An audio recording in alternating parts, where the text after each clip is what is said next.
जो मराठी बोलना कंपलसरी हो गया है for auto drivers and taxi drivers in Maharashtra, क्या तुझे क्या लगता है कि ये अच्छी चीज है, बुरी चीज है? एक मिनट रुकना, मैं अभी का नियम क्या है वो देख लेता हूँ और पॉलिसी और प्रैक्टिस दोनों अलग अलग बताता हूँ। बता।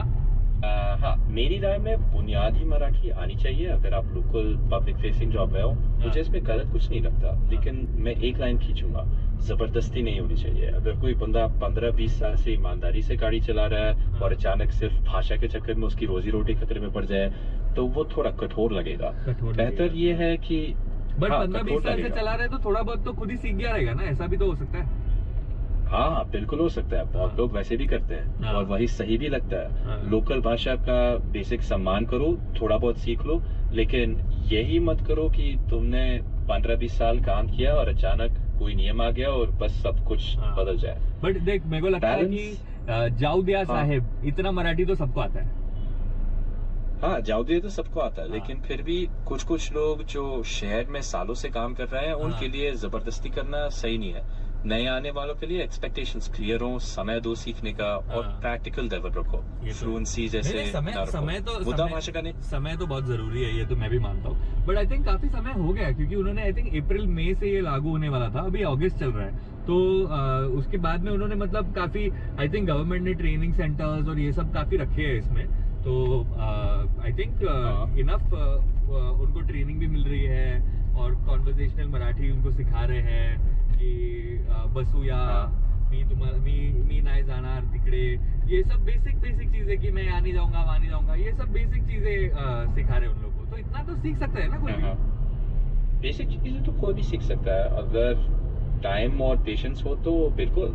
लेकिन मुद्दा वही है, सीखने का मौका दो, प्रेशर नहीं, वरना जो लोग पहले से कर रहे हैं उनकी मेहनत रिस्क में पड़ जाएगी। नहीं तो अभी लैंग्वेज एक पॉइंट ये भी है, जैसे क्या होता है ना कि हिंदी और मराठी की जो स्क्रिप्ट है, लिखित जो स्क्रिप्ट है ना, वो तो है देवनागरी जैसी ही है। तो देवनागरी है इनफैक्ट दोनों भी। तो मतलब जो जिसको हिंदी पढ़ने आती है वो मराठी भी पढ़ सकता है, उसे वर्ड का मतलब ना समझ आए लेकिन वो पढ़ तो सकता है, ठीक है। तो उसकी एबिलिटी तो है। सिमिलर लैंग्वेज है एक तरीके से।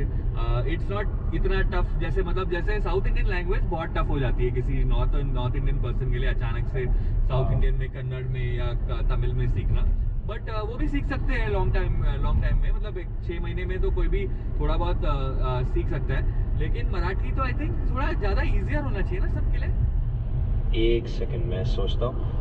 हाँ, इसमें बात तो है तुम्हारी, क्योंकि हिंदी और मराठी दोनों देवनागरी स्क्रिप्ट यूज करते हैं और बहुत से शब्द मिलते जुलते हैं। इसके मुकाबले तमिल, कन्नड़, मलयालम या तेलुगु सीखने में तो स्क्रिप्ट भी नहीं सीखनी पड़ती है, तो वो तो और टफ हो जाता है। हाँ, लेकिन फिर भी ये बात का ध्यान रखना कि सिर्फ लिख लेना अलग बात है और बात करना अलग बात है। तो अगर महीनों से लोग पब्लिक सर्विस कर रहे हैं और ट्रेनिंग भी ले रहे हैं तो एक्सपेक्टेशन ये होनी चाहिए कि वो बेसिक बातचीत कर सके, ना कि परफेक्ट फ्लूइड मराठी बोले, वरना वो अनफेयर हो जाता है।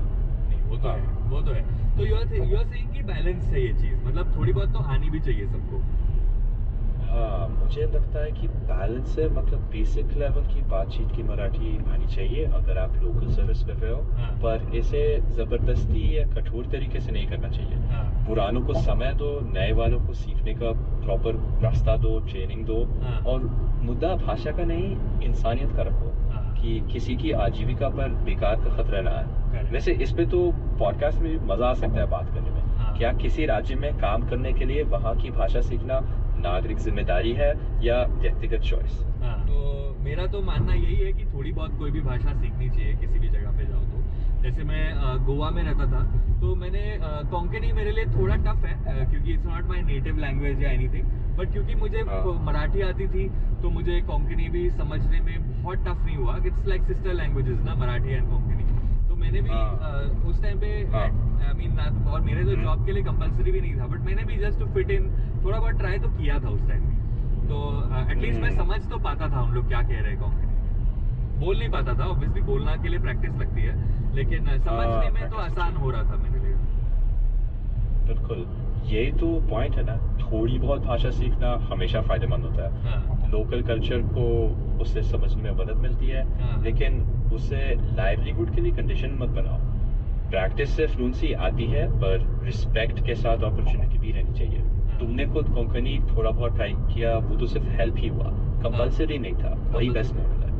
नई जगह जाओ तो लोकल भाषा के कुछ शब्द सीख लो, दिल से कनेक्ट करने के लिए, पर डर या जोर से नहीं, वो सही रहता है। तो वैसे अभी उन लोग को डर लग रहा है क्या? हाँ, कुछ लोग वाकई डरे हुए हैं, क्योंकि उन्हें लगता है कि उनका लाइसेंस या कमाई पर असर पड़ सकता है। दूसरी तरफ सरकार कहती है कि मकसद पनिशमेंट नहीं, बल्कि बेसिक बातचीत लायक बनाना है। तो तुम्हारे एग्जाम्पल की तरह जो लोग दिल से सीखते हैं और इंटीग्रेट करने के लिए, उनके लिए माहौल जनरली पॉजिटिव ही देखा जाता है। डर ज्यादातर इम्प्लीमेंटेशन के तरीके से आता है, ना कि सिर्फ नियम से। तो यू आर सेइंग कि अगर एकदम ऐसा स्ट्रिक्ट हैवी हैंड ना रखे तो आई थिंक सबके लिए, auto drivers and taxi drivers के लिए बहुत इजी हो जाएगा to pick it up. I think 4 months या 5 months तो हो चुके हैं इस बात को, तो I think may be another 3-4 months and I think they all should be good. What do you think? हाँ, 2-4 महीने बाद तक तो काफी स्मूथ हो जाना चाहिए। पर ये भी जरूरी है कि इम्प्लीमेंटेशन नरम रहे, समय मिले और फोकस सिर्फ बेसिक बातचीत पर हो, ना कि परफेक्ट मराठी पर, वरना अननेसेसरी फ्रिक्शन क्रिएट होता है। फ्रिक्शन नहीं होना चाहिए। फ्रिक्शन नहीं होना चाहिए, बस